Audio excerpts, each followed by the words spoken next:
Welcome to the Detour Snack-Sized podcast, brought to you with love and support from our brilliant friends at Right at Home. I'm Harriet Thomas, and last year I did something a bit wild and adventurous for a 61-year-old. I walked over 1,000 miles from Land's End to John O'Groats to raise money for Dementia Adventure. Along the way, I met some incredible people and had the chance to share stories, swap experiences, and learn more about how being outdoors can really lift your spirits, especially if you're living with dementia or supporting someone who is. I'm also a singer and songwriter, so you might hear a few musical threads running through these episodes too. These little episodes are a way to pass that all on. Think of them as a flask of tea and a piece of cake on a picnic blanket.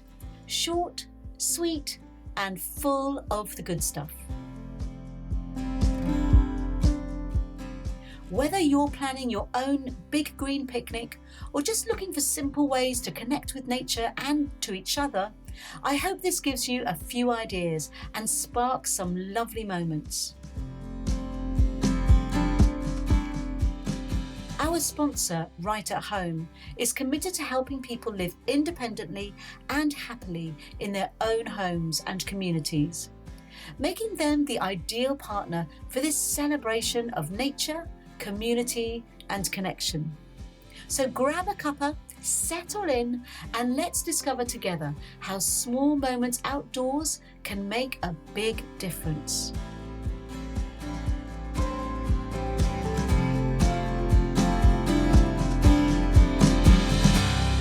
One of the things that surprised me most on this journey was just how important food became. It wasn't just fuel, it was comfort, joy, and quite often community. Whether it was a flapjack bought from a boy selling homemade treats on a footpath or a full slap-up breakfast in a noisy cafe, food anchored my days and lifted my spirits. This episode is all about the sensory joy of food and drink, and how meals shared, even the simplest ones, can uplift us. Whether it's the warmth of a mug in your hands or the crunch of something delicious, eating outside has a way of waking us up to life. We'll hear from some wise and wonderful guests, and later Gordon will offer some gorgeous, grounded tips for a picnic full of presents and pleasure. Let's begin with Sue Hinds, a speech and language therapist and dementia specialist. She works closely with families and carers, and in this clip she shares a powerful truth about food and dignity. How the simple act of eating together can become an expression of love and belonging. So lots of care homes will mould the food, so even though it's pureed, a carrot looks like a carrot. A spoonful of peas looks like a spoonful of peas, but it's just been sort of moulded in that way. Sorry, I'm trying to get through the gate. We're just going through a kissing gate. Right, we're through now. And, you know, it's important that it still looks like it should look. Yes. And it's important it looks like it should look for two reasons. One, for the recognition for the person who is having to eat it, so that it looks like it's supposed to look like, and it will taste the way it's supposed to taste. But also for the carer like yourself, Harriet, who would be sitting with your mum, and the worst thing would be as if you were flinching at the food because it looked terrible. Yes. So you're absolutely able to give a really positive environment for eating that food if it's looking good to you as well. That's so and key. You can recognise things to have those conversations with her. You know, we do focus a little bit on the motor weakness of a swallow. Definitely we do have to do that. But we also need to bear in mind the cortex of the brain is all connected up. So that swallowing is connected to what you're talking about. It is connected to what you're seeing. It is connected to what you're hearing or tasting. So, and it is connected to your history. I suppose we know. I mean, if you and I were presented with a plate of food that was either very unfamiliar or smelt horrible or didn't look nice, you would kind of think, not sure I really want to eat that. So I think we can understand the importance of what you've been talking about, the presentation, the aromas, the fact that we can recognise it. And it's common sense, isn't it? You wouldn't invite a friend round to a meal and feed them something that was horrible or that you wouldn't eat yourself. So why would you do that with someone with dementia? You wouldn't, because it's part of your connection. It's part of saying, you count, I care for you. That really stayed with me. I remember sitting with my mum, watching her light up at the mention of roast potatoes. It wasn't just food, it was memory, comfort, identity. We heard from Adam Purnell, also known as Shropshire Lad, along the trail. He's passionate about cooking with fire and reclaiming the joy in outdoor eating. Here, he talks about how cooking becomes a sensory experience, especially when it's done in the open air. I've always been passionate about food in general. And then obviously being outside, I used to light a lot of fires as a kid. You know, we live in Shropshire, I'd go fishing and we'd always like nick a box of matches and, you know, make a little fire while we're fishing or whatever. And you know, occasionally maybe take a pack of sausages and try to cook them on a stick.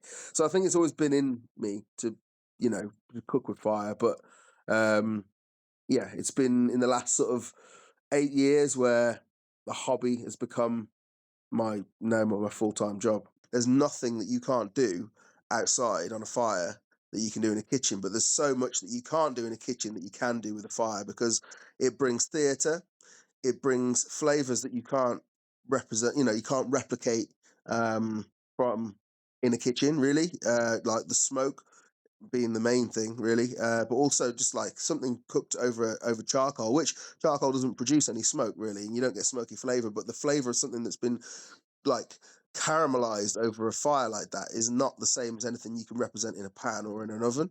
But you know, you put a lid on a barbecue and all of a sudden you've got an oven, so you can still bake a cake, you can still bake bread, you can roast, you can, you know, there's so many different things you can do as long as you've got a few bits of kit and a bit of know-how. There's nothing you can't do really, you know, over the fire. And that's and the other part of it is you're not stuck in a stuffy kitchen. You're outside. The social aspect and the memories as well. I mean, like you think about, you know, you can can guarantee you can remember things you've had on holiday, for example, to eat in certain places, because it just sort of like there's that whole ambiance. If you're in a certain setting or you can create a certain setting, you get in people's heads with what you're eating, whereas if you just sort of sat eating a tray of takeaway, it's not going to be the same, you know, as it is if you sat on a beach. Nutritionist Kate Taylor, also known as the Food Boss, joined us to talk about the connection between food and brain health. What she shared was both empowering and practical. It's not about fads or fancy recipes, but everyday ingredients that can really support well-being. And our brain's actually about 80% water. So when we're dehydrated or we haven't consumed enough water through drinks or through our food, we will immediately and throughout the day notice a negative effect on our performance and cognition. So we should start kind of looking at our drinks and making sure we're regularly sipping throughout the day, I would say. When it comes to food consumption, there's a few key things we want to look at. So I would recommend starting with fruits and vegetables. So as much colour as you can, get as much colour into your diet, whether that's from things like berries, so blueberries, strawberries. They're in season at the moment, so it's actually a really good time to eat them because they're at their best. And when it comes to vegetables, things like carrots are really good, squash, which is a bit more of a winter vegetable, as well as your green leafy vegetables. So things like spinach, as well as things like broccoli as well, are really, really good to get into your diet.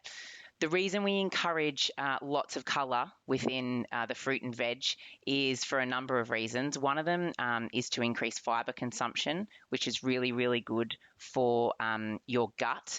And the research around nutrition tells us at the moment that there's a really strong link between your gut and your brain. So we want to make sure that our gut is really nourished to promote really good kind of brain function. Thank you, Kate. Gordon from Dementia Adventure suggests some tips and guidance for eating outside. If you're planning a picnic, think about it less as a meal and more as a sensory adventure, a journey exploring the memories associated with our favourite picnic treats, like a warm flask of soup, a colourful fruit salad, or just your favourite sandwich. If it connects to a memory or makes you smile, that's the perfect starting point. For someone living with dementia, bringing in the familiar can be really important to them. A favourite mug or a spoon, even a tea towel from home. And don't rush it. Let the meal unfold slowly. Sometimes the sounds of birdsong, appreciating the beauty of the great outdoors, or the smell of a favourite food can do more than words ever can.